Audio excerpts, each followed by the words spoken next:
আমাদের অনন্য স্টোরি সকল প্রকার পার্ট গল্প দেখতে আমাদের চ্যানেলটি সাবস্ক্রাইব করে পাশে থাকা বেল আইকনটিতে ক্লিক করে অল নোটিফিকেশন অন করে দিন। হুশ, একদম কথা নয়। হঠাৎই ফারিসের এমন স্পর্শে আভা কিছুটা কেঁপে ওঠে। অদ্ভুত এক অনুভূতির জাগরণ ঘটে আভার মনে। পরক্ষণেই নিজেকে স্বাভাবিক করে। ফারিসের আঙ্গুল নিজের ঠোঁট থেকে সরিয়ে কথায় জোর এনে বলে, সমস্যা কি আপনার? এত রাতে আমাকে এভাবে ছাদে ডাকার মানে কি? আপনার সমস্যাটা কি বলবেন একটু? ছোটবেলায় এত আঘাত করে আপনার শান্তি হয়নি, এখন আবার নতুন করে জ্বালতন করতে এসে পড়েছেন। নিজেকে কি ভাবেন তাকে? হ্যাঁ, বাড়ির সবার সাথে তো আলাদাভাবে নিয়ে থাকেন। বড় বাবার কথা না হয় বাদ দিলাম, নিজের গর্ভধারিণী মায়ের সাথেও কথা বলেন না। আপনি যে তাদের সন্তান সেটা ভাবতে অবাক হচ্ছি। তারা কেমন আর আপনি কেমন? আপনি একটা বদমেজাজি সাইকো হিটলার। আপনি দোষ করলে সেটা দোষ নয়, আর অন্য কেউ দোষ করলে, ধরিয়ে শাসন করলে সে দোষী। লাইক সিরিয়াসলি, আপনার মতো মেন্টালি মানুষগুলোই এইসব কথা বলবে বা ভাববে। আমাদের কি ইচ্ছের মূল্য নেই? আপনার যা ইচ্ছে আপনি তাই করবেন নাকি স্ট্রেন্স? কথাগুলো বলে আভা ফারিসকে কিছু বলার সুযোগ না দিয়েই সেখান থেকে চলে যেতে ধরলে ঠিক তখনই ছাদে লাইটিং হতে লাগলো। আর তিথি, বড় মা, বড় বাবা, মামুনি, বাবা, দিদু সবাই একসাথে বলে উঠল, হ্যাপি বার্থডে টু ইউ আভা, many many happy Returns of the day. আজকে আভার জন্মদিন। আভা তো ভুলেই গিয়েছিল। এভাবে সবাই সারপ্রাইজ দিবে ভাবতে পারেনি আভা। সবাই দাঁড়িয়ে আছে সজ্জিত টেবিলের পাশে। টেবিলের উপর রাখা ইয়া বড় একটা চকলেট কেক, যা আভার খুবই পছন্দ। আভা ধীর পায়ে সেখানে চলে গেল। ফারিস এখনো ছাদের এক কোণায় দাঁড়িয়ে আছে। বুকে হাত গুজে, মুখে কোনো রিয়াকশন নেই। কেমন যেন শীতলতা বিরাজ করছে মুখের মাঝে। আভা সবার পাশে যেতেই তিথি আভাকে বার্থডে স্প্রে দিয়ে দিল। সেখানে আভার চুলে, মুখে, শরীরে লেপটে গেছে একদম।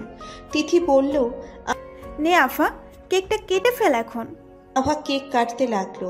মুখে এক চিলতে অদ্ভুত হাসি নিয়ে দূর থেকে ফারিস স্থির দৃষ্টিতে তাকিয়ে আছে আভার দিকে। কিছুক্ষণ তাকিয়ে থেকে ধীরে পা ফেলে সেখান থেকে চলে গেল ফারিস। কেক কাটার পর আভা খুশি হয়ে সবার উদ্দেশ্যে বলে, তোমরা আমার বার্থডের কথা মনে রেখেছো। আমি কতটা খুশি হয়েছি সত্যি বোঝাতে পারবো না। আমি খুব খুব খুব খুশি। একে একে সবাইকে জড়িয়ে ধরে। তখন তিথি হেসে হেসে বলে উঠল, আরে না রে আফু, সত্যি বলছি, আমাদের তো জন্মদিনের কথা একদমই মনে ছিল না। ফারিস ভাইয়া আমাকে বলল, আর এমন প্ল্যান সব আমার সাইকো ফাইটার। সে চেয়েছিল তোকে এভাবে উইশ করবে, আর প্রথম উইশটা ভাইয়াই করতে চেয়েছিল তোকে, করেছে তো উইশ। তিথির কথাটা শুনে আভার ভিতরটা মোচড় দিয়ে উঠল। আপনা আপনি চোখের কোণে পানি এসে ভিড় করলো। যে মানুষটা তাকে এক মুহূর্তের জন্যও খুশি করার জন্য এমন স্পেশালভাবে প্ল্যান করে, তাকে চমকিয়ে দিতে চেয়েছিল, সে সেই মানুষটার কথা না শুনে এতগুলো কড়া কড়া কথা শুনিয়ে দিল। নিজের মাঝে কেমন খারাপ লাগা শুরু হয়ে গেল আভার। তিথির দিকে তাকিয়ে জোর করে একটা শুকনো হাসি দিয়ে ছাদের কর্নারের দিকে তাকিয়ে ফারিসকে খুঁজল, কিন্তু সে সেখানে নেই। তিথিকে জিজ্ঞেস করল, ফারিস ভাইয়া? ফারিস ভাইয়া তো এখানেই ছিল, কোথায় গেল? তিথি একবার আশেপাশে তাকিয়ে বলল, হয়তো নিচের রুমে চলে গিয়েছে। আভার আর সেখানে দেরি করল না, ছুটে চলে গেল ফারিসের রুমের উদ্দেশ্যে। দরজার কাছে এসে নক করলো, কিন্তু দরজা খোলা থাকায় সে ঢুকে গেল রুমে। রুমের এদিক ওদিক তাকিয়ে দেখলো ফারিস নেই, তাই ব্যালকনির দিকে চলে গেল আভা। দেখলো ব্যালকনির রকিং চেয়ারে বসে কপালে হাত দিয়ে চোখ বন্ধ করে রয়েছে ফারিস। আভা ধীর পায়ে ফারিসের সামনে গিয়ে দাঁড়ালো আর মলিন গলায় বলল, ভাইয়া সরি, মাফ করে দাও ভাইয়া, আমি তোমাকে এভাবে বলতে চাইনি। ফারিস কোনো কথা বলছে না, এখনো ঠিক আগের মতোই চোখ বন্ধ করে রয়েছে। ফারিসের প্রত্যুত্তর না পেয়ে আভার আরো খারাপ লাগতে শুরু করে। নিজের মাঝে বড্ড অপরাধ বোধ কাজ করতে শুরু করে। আভা আবারও বলতে শুরু করে, ভাইয়া প্লিজ আমাকে মাফ করে দাও। তুমি আমাকে যা শাস্তি দেবে আমি তাই মাথা পেতে নিব, কিন্তু আমার জন্য কষ্ট পেও না ভাইয়া। আমি চাই না তুমি আমার জন্য বিন্দু মাত্র কষ্ট পাও। আমার ভুলের শাস্তি তুমি আমাকে যা দেবে আমার তার চোখ বন্ধ করে গ্রহণ করব। আভা মাথা নিচু করে কথাগুলো বলতে থাকে। চোখ থেকে অনবরত পানি পড়তেছে। নিজের মাঝে বড্ড অনুশোচনা বোধ হচ্ছে। আচমকা ফারিস আভাকে টান মেরে নিজের সাথে মিশিয়ে দেয়। আভা ফারিসের বুকের উপর গিয়ে পড়ে। ফারিস আভাকে নিজের বুকের সাথে মিশিয়ে নেয়। আভা একদম প্রস্তুত ছিল না এই ব্যাপারটার জন্য। পুরোপুরি হক চুকিয়ে যায় আভা। আভা নিজেকে ফারিসের থেকে ছাড়িয়ে নেওয়ার জন্য চেষ্টা করে, কিন্তু লাভ হচ্ছে না। ফারিস তার চোখ জোড়া খুলে আভার দিকে তাকালো। দুজনের মুখ সামনাসামনি রয়েছে।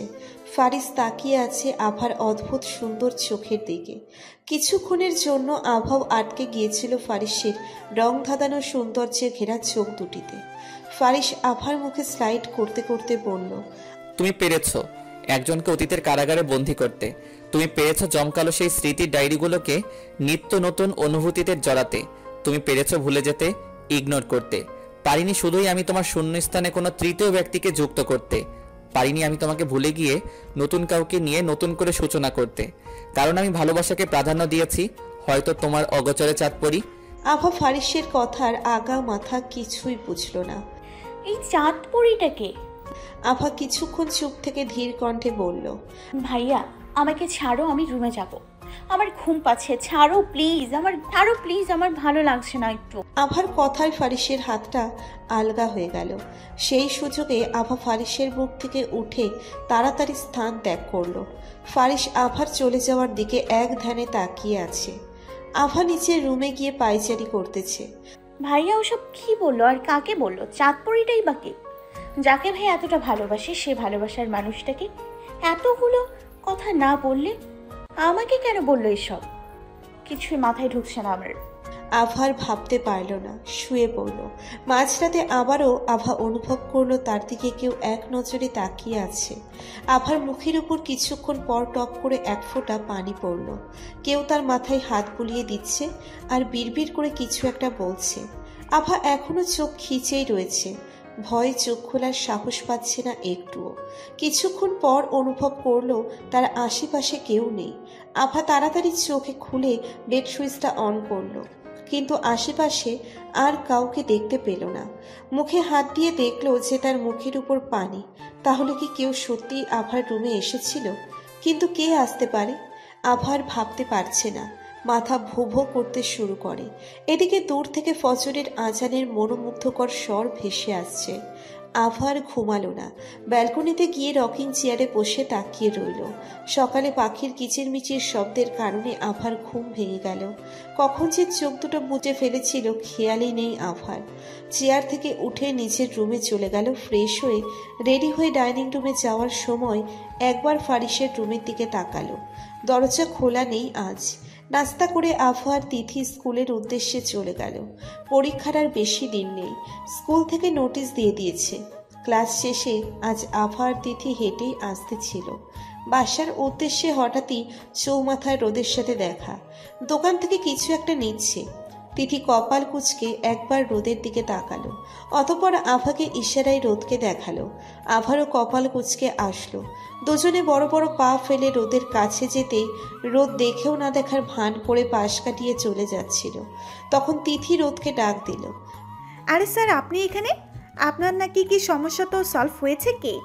তিথির কথা শুনে রোদ পিছনে ঘুরে তাকায়। ভেবেছিল না দেখার ভান করে কেটে পড়বে, কিন্তু এরা তো জোকের মতো জেঁকে ধরল রোদকে। এখন তো কথা বলতেই হবে। রোদ একটা ক্যাবলা মার্কা হাসি দিয়ে বলল, আরে তোমরা এখানে? তিথি পুরো জোড়া কুঁচকে ফেলল আর বলল, আপনি তো আমাদের সামনে দিয়েই গেলেন, দেখেননি? রোদ আবারও একটা ক্যাবলা মার্কা হাসি দিয়ে মাথা চুলকিয়ে বলল, ওই আর কি, খেয়াল করিনি। আভা এতক্ষণ দাঁড়িয়ে সব শুনছিল। আভা রোদের দিকে তীক্ষ্ণ দৃষ্টিতে তাকিয়ে বলল, আপনি একদিন পড়াতে এসেই হাওয়া হয়ে গেলেন যে, কারণ কি? রোদ একটা শুকনো হাসি দিয়ে বলল, ওই আর কি কিছু সমস্যার জন্য। আভা আবারও তীক্ষ্ণ দৃষ্টিতে তাকালো, চোখ ছোট ছোট করে বলল, মনে তো হচ্ছে না কোনো সমস্যা হয়েছে, সত্যি করে বলেন কি হয়েছে? রোদ আর চুপ না থেকে বলে ফেলল, আসলে তোমার বয়ফ্রেন্ড বলেছিল আমাকে যদি বাড়িতে আশেপাশে দেখে তো পা ভেঙে পুঁতে দেবে। সে নিজে নাকি তোমাদের পড়াবে, তাই আমাকে সেখানে এন্ট্রি নিতে নিষেধ করেছে। আর যদি আবারও তোমাদের পড়াতে যাই তো ঘাড় ঠিকই থাকবে, কিন্তু পৃথিবী দেখার মতো মাথা থাকবে না। তিথি আভা অবাক হয়ে গেল। তিথি কটমট দৃষ্টিতে তাকিয়ে আছে আভার দিকে। আভা চোখ ছোট করে তিথির দিকে একবার তাকিয়ে রোদের দিকে তাকিয়ে বলল, আমার বয়ফ্রেন্ডটা আবার কি? রোদ একটা হাসি দিয়ে বলল, ওই যে প্রথম দিনে তোমার বলা হিটলার ফারিস, কষ্ট দিও না তাকে, বড্ড ভালোবাসে তোমাকে, চলি এখন। রোদ সেখান থেকে চলে গেল। ওদের কিছু বলতে না দিয়েই কথাটা শোনা মাত্রই আবার হেঁচকি উঠে যায়। তিথি আবার হেঁচকি দেখে দোকান থেকে এক বোতল পানি নিয়ে আভাকে দেয়। আভা ঢকঢক করে পানি খেয়ে নেয়। কথাটা যেন আবার মাথায় ভো ভো করে ঘুরতেছে, মস্তিষ্কে যেন তীব্র গতিতে হানা দিচ্ছে। রোদ এটা কি বলে গেল? তিথি আভার অবস্থা দেখে মুখ টিপে টিপে হাসতে লাগলো। তিথির হাসি দেখে আভা তিথির পিঠে এক চাপড় দিয়ে হেলে দুলে চলে গেল। সন্ধ্যায় ফারিস আভাদের পড়তে বসিয়ে ফোন টিপতেছে। আভা পড়া বাদ দিয়ে সুচালো দৃষ্টিতে তাকিয়ে নিখুঁতভাবে ফারিসকে দেখছে আর গবেষণা করতেছে। ফারিস ফোনের স্ক্রিনের দিকে তাকিয়েই বলল, দেখা হয়ে গেলে এখন পড়াটা কমপ্লিট করো। আভা ভ্যাবাচেকা খেয়ে গেল। তিথি মুখ টিপে হাসতে লাগলো। ফারিসও আভার অগোচরে একটা হাসি দেয়। ওদের পড়ানো শেষে ফারিস নিজের রুমে চলে যায়। আভা নিজের রুমে পায়চারি করতে থাকতে আর রোদের কথাগুলো ভাবতে থাকে। আবার ফারিসের বলা চাঁদপুরীর কথাও ভাবতে থাকে। ভাইয়া যদি চাঁদপরীকে ভালোবাসে তাহলে রোদ আমাকে এটা বললো কেন? আশ্চর্য, রোদের তো এমনটা বলার কথা নয়। আর ভাইয়া রোদকে আমাদের পড়াতেই বা আসতে দেবে না কেন? আশ্চর্য হয়ে যাচ্ছি আমি। আভার কিছু বলল না।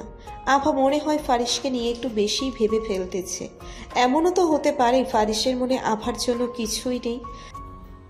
শুধু একজন ভাই হিসেবে আমাদের প্রোটেক্ট করতেছেন তিনি। ভাবতে ভাবতেই আভা লিভিং রুমে গিয়ে বসে পড়ল। অনেক দিন থেকে টিভিতে কার্টুন দেখা হয় না। সবাই রান্নার কাজে ব্যস্ত। দিদুই নিজের রুমে শুয়ে আছে। বড় বাবা আর বাবা এখনো অফিস থেকে ফেরেনি। বড় মা আর মামুনি রান্না করতেছে। তিথির খোঁজ নেই, হয়তো ফোনে গেমস খেলতে বিজি। কপাল খারাপ আভার। একটা মাত্র পছন্দের ফোন, সেটারও হাত পা ভেঙে গুঁড়ো গুঁড়ো করে দিয়েছে হিটলারটা। আনমনে এসব ভাবতে ভাবতে টিভির একটার পর একটা চ্যানেল চেঞ্জ করতে লাগলো। হঠাৎই একটা চ্যানেলে চোখ আটকে গেল আভার, যেখানে ইংরেজি মুভির রোমান্টিক সিন হচ্ছে। আভা মনোযোগ সহকারে দেখতে লাগলো। এখন সে হলে মুভি দেখার মতো শান্তি পাচ্ছে। একটু পপকর্ন হলে খারাপ হতো না, কিন্তু পপকর্ন তো নেই। তাই আভা আশেপাশে তাকিয়ে ফ্রিজের কাছে চলে গেল, কিন্তু ফ্রিজ খুলে একটা আপেল ছাড়া কিছুই পেল না। কি আর করার, এখন আপেল চিপুতে চিপুতে মুভি দেখতে হবে। আপেল নিয়ে আবারও লিভিং রুমে আসতেই দেখে দিদুই কপাল কুঁচকে টিভির দিকে তাকিয়ে আছে, যেন কুণ্ডলি থেকে চোখ বের হয়ে আসবে দিদুইয়ের। আভা দৌড়ে গিয়ে চ্যানেল চেঞ্জ করে কথা ঘোরানোর জন্য বলল, ছি দিদু, ছি, বড় ধ্যামনা হয়ে গেছো তবু। ছি দিদু, ছি, বড় ধ্যামনা হয়ে গেছো তবু এইসব দেখতেছো। বুঝি না যুগটা তোমাদের নাকি আমাদের। দাঁড়াও, আজকে বাবা আসুক, বাবাকে বলে তোমার একটা বিয়ের ব্যবস্থা করিয়ে দিব। তাহলে তুমি আর পরিবেশ নষ্ট করার জন্য আমাদের মতো বাচ্চার সামনে এইসব জিনিস দেখবে না। বাবাকে আসতে দাও। আভার কথায় দিদুইয়ের ভাবনায় ফোড়ন কাটল। এতক্ষণ সে এমন কিছু সিন দেখে কুমায় চলে গিয়েছিল। দিদুই রাগে গলা খাকারি দিয়ে বলল, যত বড় মুখ নয় তত বড় কথা বলি, তোর লজ্জা করে না এইসব কথা বলতাছস? কেডা জানি এই চ্যানেল দিয়া রাখা গেছিল। আমি আইসা এগো পোশাক দেখা তো ভাবতাছিলাম এইটা আবার কোন যুগ আইলো। মা গো মা, কি সব পোশাক আশাক পইরা লেপটা লেপটি করতাছিল। নাক ছিটকে ছিটকে কথাগুলো বলল দিদুই। আভা আবার খোঁচা মেরে বলল, বুঝেছি দিদুই, বুঝেছি। তোমার যে বুইড়া বয়সে বিয়ে করতে মন যাচ্ছে সেটা বুঝেছি। হতচ্ছাড়ি, তোরে আজকে আমি ডান্ডার বাড়ি দিমু খাড়া। দিদুই এবার আগুনে ঘি ঢালার মতো রেগে গেলেন। দিদুইয়ের হাতের লাঠিটা নিয়ে যেই না মারতে যাবে, আভা অমনি ফুরুত করে দৌড়ে কিচেনে চলে গেল আর বড় মাকে পিছন থেকে জড়িয়ে ধরে হাসতে লাগলো। বড় মা সহ আভার মামুনি মেয়ের হাসি দেখে নিজেরাও হেসে দিল, কারণ তারা জানে আভা গন্ডগোল পাকিয়েছে, তাই এভাবে শয়তানি হাসি দিতেছে। বড় মা রান্না করতে করতে বলল, কিরা বুড়ি, এত হাসছিস কেন? নিশ্চয় কোনো কাণ্ড ঘটিয়েছি। আভা বড় মাকে পিছন থেকে শক্ত করে জড়িয়ে ধরে বলল, দিদুইকে বলেছিলাম বাবা, আসলে তাকে বিয়ে দিয়ে শ্বশুর বাড়ি পাঠিয়ে দিব। আর দিদুই আমার কথা শুনে লাঠি নিয়ে তাড়া করেছে। আভার কথা শুনে আভার মা এসে আভার কান ধরে টেনে নিচের দিকে ঘোরালো। আহ মামুনি, লাগছে তো, ছাড়ো ছাড়ো। লাগুক, এত দুষ্টু আর ফাজি হচ্ছিস কেন দিন দিন বলতো? একটু তো সিরিয়াস হ। সব সময় এভাবে চলাফেরা করিস কেন বলতো? ও মামুনি, কানটা ছাড়ো। আভার মা কান ছেড়ে দিল। আভা নিচের মাকে জড়িয়ে ধরে বলল,